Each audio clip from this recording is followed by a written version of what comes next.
Friends and family discount ఉంది. ఎవరి ద్వారా వెళ్తే తగ్గుతుందో వాళ్ళు పట్టుకుని వెళ్తున్నారు పాపం. ఏం చేస్తారు?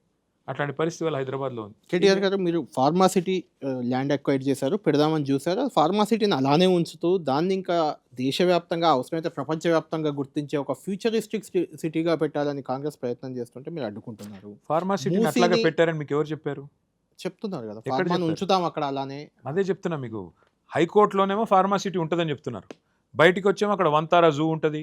అక్కడే జర్నలిస్టులకు స్థలాలు ఇస్తాం. అవును. అక్కడే అందరికి స్థలాలు ఇస్తామని చెప్తున్నారు. అది ఫార్మాసిటీయా లేకపోతే జూ పార్కా ఏదది?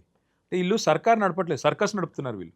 ఏం చేస్తున్నారో వాళ్ళకే తెలియదు. ఫార్మాసిటీ రద్దని మంత్రి అంటాడు, ముఖ్యమంత్రి ఉందంటాడు. హైకోర్టులో ఒకటి, బయట ఒకటి, ఫ్యూచర్ సిటీ ఇంకోటి. అరే ఉన్న సిటీని పట్టించుకోరా నాయన అంటే ఫ్యూచర్ సిటీ. ఉన్న సిటీలో దోమలు గుట్టి చచ్చిపోతుంటే, ఉన్న సిటీలో అస్తవ్యస్తమైన పరిస్థితులు ఉంటే ఫ్యూచర్ సిటీ. ఈ గ్రాఫిక్స్ మాయాజాలంతో, మీడియా మేనేజ్మెంట్‌తో, డైవర్షన్ టాక్టిక్స్‌తో ఎక్కువ రోజులు బతకలేరు కళ్యాణ్ గారు. గుర్తుపెట్టుకోండి. మూసీ పునరుజ్జీవం అలాంటి కార్యక్రమం మీరు అయ్యా తీసుకుంటే నేను దాన్ని మేము కంటిన్యూ చేస్తున్నాం. ఒక్కటంటున్నా దీన్ని కళ్యాణ్. అడ్డుకుంటుంది బీఆర్ఎస్. ఒక్కటంటున్నా కళ్యాణ్. మిమ్మల్ని గెలిపించింది ఏ బేసిస్‌లో గెలిపించారు? 6 గ్యారంటీలు, 420 హామీలు. ముందు అయి చేయరా నాయన అంటే దేనికి డబ్బులు లేవు. దివాలా తీసింది రాష్ట్రం. ఎత్తిపోయింది. నన్ను ఢిల్లీకి పోతే దొంగలాగా చూస్తున్నారు అని చిల్లర మాటలు. మరి దేనికి డబ్బులు లేవు. నీకు రైతు బంధు పెంచేదానికి డబ్బులు లేవు. రైతుకు టైంకి డబ్బులు ఇచ్చేదానికి డబ్బులు లేవు. ఆఖరికి సంచులు కొనేయడానికి టైం లేదు. కొనుగోలు కేంద్రాల కాడ డబ్బులు లేవు. మహిళలకి 2500 ఇచ్చేదానికి డబ్బులు లేవు. ముసలోళ్ళకి 4000 పెన్షన్ ఇచ్చేదానికి డబ్బులు లేవు. ఫీజు రీయింబర్స్మెంట్కి డబ్బులు లేవు. ఆరోగ్యశ్రీ బకాయిలు కట్టడానికి డబ్బులు లేవు. కానీ మూసీకి డబ్బులు ఉన్నాయి. ఎందుకు? ప్రయారిటీస్ ఏంటి నీవి?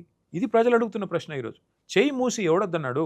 16,000 కోట్లలో చేయడానికి మేము అన్ని ప్రణాళికలు రూపొందించాం. అవును. 32 ఎస్టీపీలు కట్టాం. ఆల్రెడీ మల్లన్న సాగర్ కట్టాం. ఇంకొక మాట విచిత్రమైన మాట.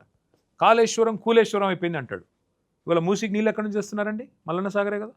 మరి కాళేశ్వరం కూలేశ్వరం అయిపోతే మల్లన్న సాగర్ ఎక్కడిది కాళేశ్వరం లేకపోతే? ముఖ్యమంత్రికి కనీస అవగాహన ఉందా? ఏం మాట్లాడుతున్నాడు?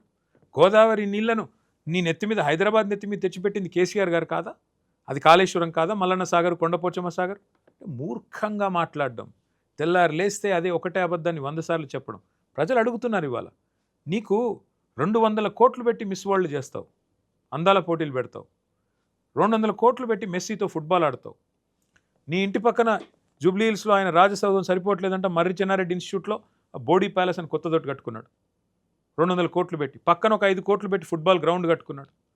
అంటే ఇవన్నీ ఇంత ప్రజాధనాన్ని వృధా చేస్తూ, ఇష్టానుసారంగా పరిపాలన చేస్తూ, ప్రజలకు ఇచ్చిన వాగ్దానాలు అమలు చేయమంటే మాకు చేత కాదు, అప్పుల పాలైపోయింది. మరి వీటికి ఎక్కడి నుంచి వస్తున్నాయి డబ్బులు? ఫుట్బాల్ ఆటలకు డబ్బులు ఉంటాయి, అందాల పోటీలకు డబ్బులు ఉంటాయి, మీరు 3వ ఇల్లు 4వ ఇల్లు కట్టుకోవడానికి డబ్బులు ఉంటాయి.